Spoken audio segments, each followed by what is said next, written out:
Kailan ka nagiging controlling kapag nagmamahal?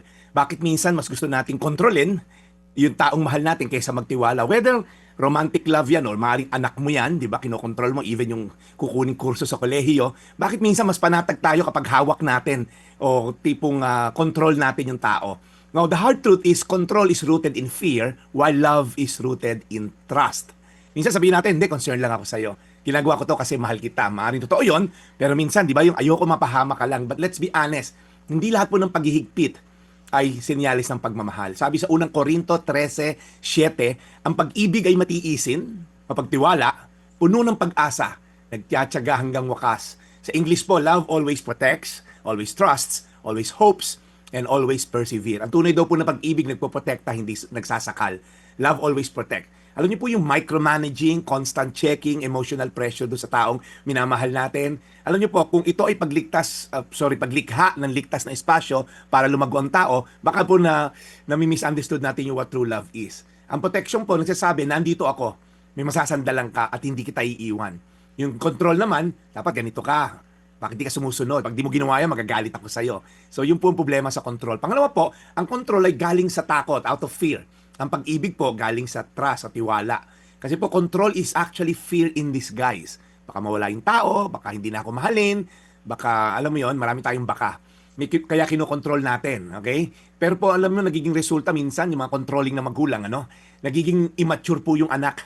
Kung pati yung ididikta natin kung anong isusuot para sa party, 55 years old na anak natin, hindi po nagiging mature at nagiging totally dependent sa atin bilang mga magulang. Pero po yung love, nagbibigay ng tiwala kahit may risk. Hindi dahil sigurado ka na hindi magkakamali, kundi dahil handa kang magmahal kahit magkamali. And lastly, ang maganda pong ehemplo ng true love, ng genuine love na hindi nag-control ay si God mismo. Binigyan po tayo ng free will.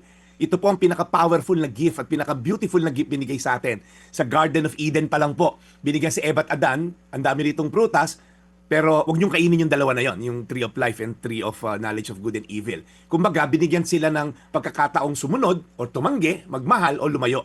God did not create us as robots.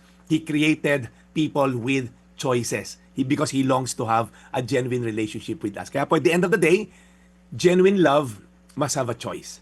Kaya po kung gusto niyo magmahal ng tuluyan at tapat, dapat po yung tao minamahal natin, binibigyan natin po ng choice kung ano po ang kanilang magiging response sa love na binibigay na atin. So again, saan ako controlling dahil natatakot ako? Magandang tanong yan.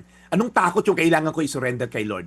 Sino ba yung nasasakal dahil I care so much about them? Kaya po ang pag-ibig na totoo, nagpoprotekta, pero marunong din magtiwala. Hindi ito nananakal, hindi ito nagmamanyobra, hindi ito nagkokontrol. Dahil sabi sa unang Korinto 13:7, ang pag-ibig ay matiisin, mapagtiwala, puno ng pag-asa, nagtsatsaga hanggang wakas. Tayo manalangin, Panginoon, ito pong ehemplo nyo ng pagmamahal sa amin. Hindi nyo kami kinrate na robot. Si Eva at Adan, binigyan mo ng choices.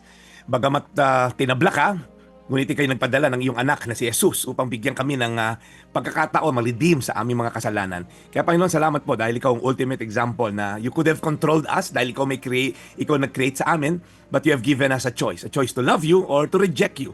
Kaya Panginoon, sa mga tao nakikinig ngayon na maaaring tinalikuran ka na dahil feeling nila ang dami na nilang kasalanan na gawa sa'yo, Lord, ikaw ay Diyos na naghihintay lamang ng aming pagbabalik, repentance, ika nga, at kami magkakaroon ng pangalawa at pangatlo at multiple chances na bumalik sa iyo at nagmamahal ka palagi sa amin. Sa pangalan ni Jesus. Amen. Today's Reflection with Pastor Jeff Eliscopides.